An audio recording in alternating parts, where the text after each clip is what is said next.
School teacher. எனக்கு வயசு 58 ஆகுது. வயசு காரணமா என்னன்னு தெரியல. எனக்கு முழங்கால் வலியும், குறுக்கு வலியும் என்ன படாத பாடுபடுத்துச்சு. சரி, வீட்டிலேயே ஓய்வெடுத்து உட்காரலான்னா, உட்கார்ந்தா குறுக்கு வலி, படுத்தா குறுக்கு வலி.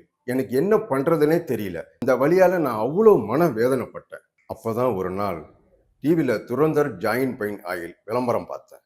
சரி, வாங்கி ட்ரை பண்ணலாமேன்னு ஆர்டர் பண்ணி வாங்கினேன்.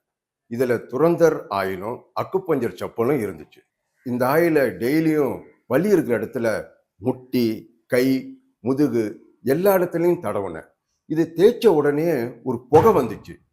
தேய்ச்சி கொஞ்ச நேரத்துல எனக்கு இருக்கிற வலி பறந்து போச்சு. இது கூடவே அக்குப்பஞ்சர் செப்பல் கொடுத்தாங்க சொன்னேன்.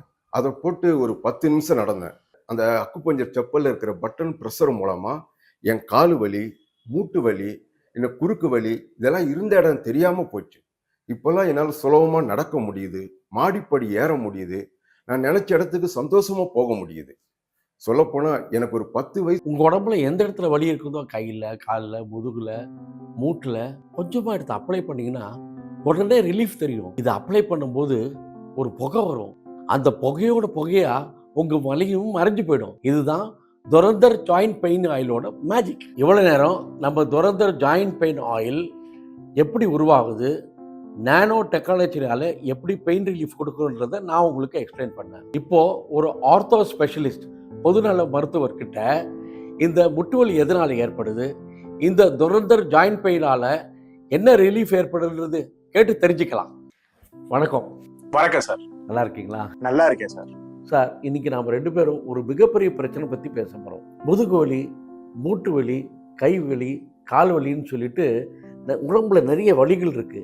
இது எதனால் ஏற்படுது, இதோட அறிகுறிகள் தான் என்ன? கண்டிப்பா சொல்றேன். மூட்டு வலி வர்றதுக்கு பல காரணங்கள் இருக்கு. முக்கியமான காரணம் மட்டும் சொல்றேன். பொதுவா வயசாயிட்டாவே இந்த மூட்டு வலி பிரச்சனை ஏற்படும். எப்படின்னு கேட்டீங்கன்னா, நம்ம இளமையா இருக்கும்போது நம்ம மூட்டுகள்ல சினோபிசியன் ஃப்ளூடுன்ற ஒரு திரவம் இன்க்ரீஸ் ஆகும், அதாவது சுரக்கும். ஏஜ் ஆக ஆக பாத்தீங்கன்னா அந்த திரவத்தினுடைய சுரக்கும் தன்மை குறைஞ்சிரும். இதனாலதான் நம்ம கை, கால், தோள்பட்டை, மூட்டுகளுக்கு எல்லாம் ஒரு உராய்வு ஏற்படுது. அந்த உராய்வு தான் மூட்டு வலியா மாறுது. ஆனா இப்ப இருக்கக்கூடிய சூழ்நிலையில சின்ன பசங்களுக்கு சின்ன வயசுலயே இந்த ப்ராப்ளம் வருது. அவங்க சரியான மருந்து எடுக்காத பட்சத்துலதான் நடக்கவே முடியாம கூட இந்த பிரச்சனை பெருசாகி விஸ்வரூபம் எடுக்குது. அப்புறம் ரொம்ப தூரம் பைக், கார் ஓட்டுறது, சிஸ்டம் முன்னாடி ரொம்ப நேரம் உட்கார்ந்து ஒர்க் பண்றது, ஓய்வு இல்லாம எனி டைம் ஸ்டாண்டிங்கே இருந்து வேலை செய்யறது, இது எல்லாமே நம்ம உடம்புல உள்ள எலும்புகளையும்